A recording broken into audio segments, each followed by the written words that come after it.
think we need to talk about Chris Carson's outlook now that Carlos Hyde has been signed by the Seahawks. Right here. Talking about a guy that maybe had a good outlook coming into 2020 that might be a little impaired here. Chris Carson watches as the Seattle Seahawks sign Carlos Hyde. And so, Johnny, I think we need to talk about Chris Carson's outlook now that Carlos Hyde has been signed by the Seahawks.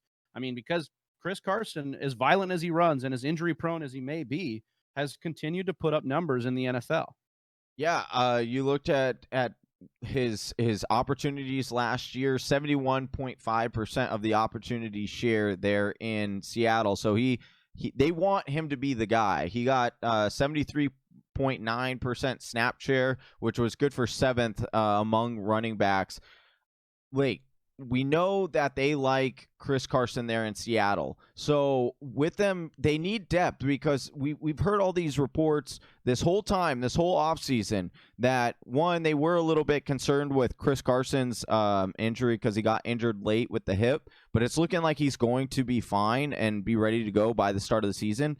But Rashad Penny, on the other hand, they're not thinking he's going to be ready. So they needed a backup running back.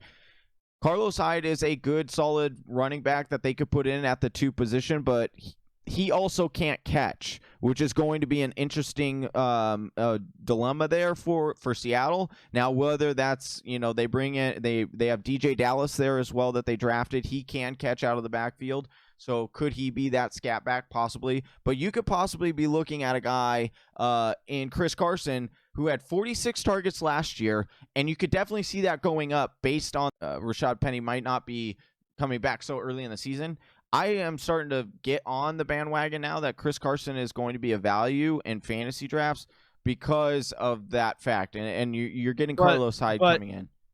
Yeah, but you're talking about getting Hyde as a value maybe in addition to getting a guy like Chris Carson, right? You're talking about Chris Carson being still a productive piece of this offense, right? Yeah. And I think that comes from the fact that, look, only 3 teams had more rushing yards and yards per game than the Seattle Seahawks in the NFL last year. We know what Schottenheimer wants to do. He wants to run the football and maybe with multiple backs. And you talked about Penny and how this is really a depth play for them. It doesn't mean Carson is somehow gone now. Carson's going to do what he does, and they're going to have a guy in Hyde who not only can maybe usher in Penny at a slower pace, but also if anything were to happen to Carson, he's going to step right into a role that he's comfortable with. If you look at what what Hyde was able to do last year, not very sexy in Houston, but got a ton of carries and was a productive piece, was an RB2, RB3 for guys down the stretch and was probably on a good amount of playoff fantasy football teams because of that. And so I think,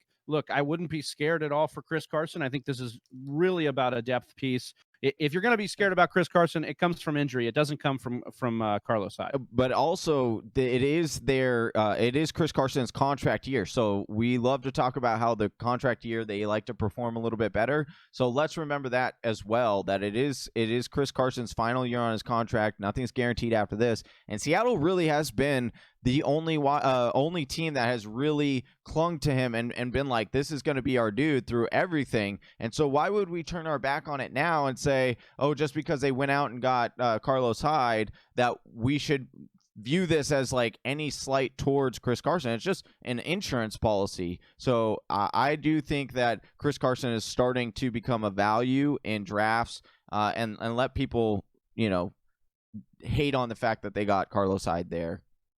Yeah, Chris Carson will be a nice target, especially if you're going upside down in drafts and you want to get a guy a little bit later. Hopefully, the Hyde thing drives his value even higher or drives his ADP even lower. That would be nice. Thank you for listening to the Fantasy Whisperers podcast. You can hear more from John and Travis on Google Play, SoundCloud, and iTunes. You can also follow us on Instagram, Facebook, and Twitter at TF Whisperers.